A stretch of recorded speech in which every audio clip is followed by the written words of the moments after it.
No niin, täällä ollaan Wickedissa. Mun ei tarvitse olla just nyt lavalla.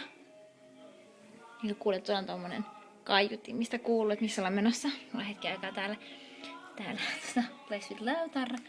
Täällä syödään muun muassa On Barin raakasuklaata. Oma tekemä on kyllä parempaa, mutta tänään ei ollut kukaan tehnyt, niin sitten syömme nyt näitä.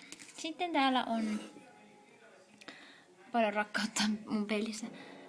Joku jättelee tänne teatteriin tällaisia lappuja, sen olen minä, vaan se on joku toinen. Sitten täällä on jogi teestä näitä. Feel good, be good, do good, keep up. Sitten mä oon ite vastannut, että I will.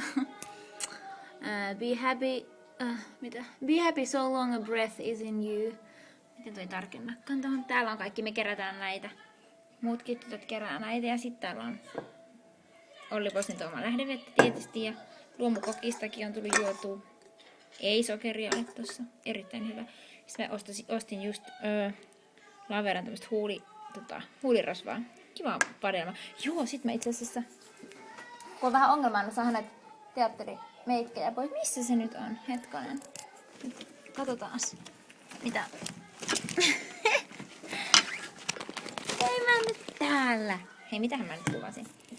Mä kävin äsken tuolla Ekolossa, kun se on tuossa teatterivieressä, niin ostin tämmöstä cleansing emulsiota, joka on luomu tällaista, että sais nämä meikit pois, kun on vähän vaikea löytää joskus sellaista tarpeeksi vahvaa, niin pitää testata tätä. Tällaista täällä. Niin siis mun täytyy esitellä mun lempikuppi. Niin tässä on sellainen tarina, että mä halusin sellaisen teekupin, missä olisi sellaisia sanoja kuin että unelmat, ilo, rakkaus, kaikki sellaisia, mikä toisi positiivista energiaa. Ja sitten mä menin Indiskaan ja etin, siellä on kaikki värikkäitä kuppeja. Sitten mä olin siinä silleen, että voi vitsi, kun täältä löytyisi nyt sellainen, missä olisi niitä erilaisia sanoja. Sitten meni 2 minsaa, niin siellä hyllyllä oli 2 tällaista kuppia, missä lukee, että dream, love, big idea, happy. Siis ihan uskomatonta. Sitten mä otin ne molemmat. Sitten mä menin kassalle sille, että tää on ihan uskomatonta. Mä just halusin tällaisen, missä on tämmöisiä värikkäisiä tekstejä valkoisessa. Siis ihan uskomatonta. Sitten se myyjä oli silleen, oho, aika jännä sattuma. Ja nyt ne on molemmat mulla sitten. Toinen on kotona ja toinen on täällä. Ja sitten kun juo tästä näin, niin sitä on the big idea. Sitten voi ajatella kaikki isoja unelmia. Jei.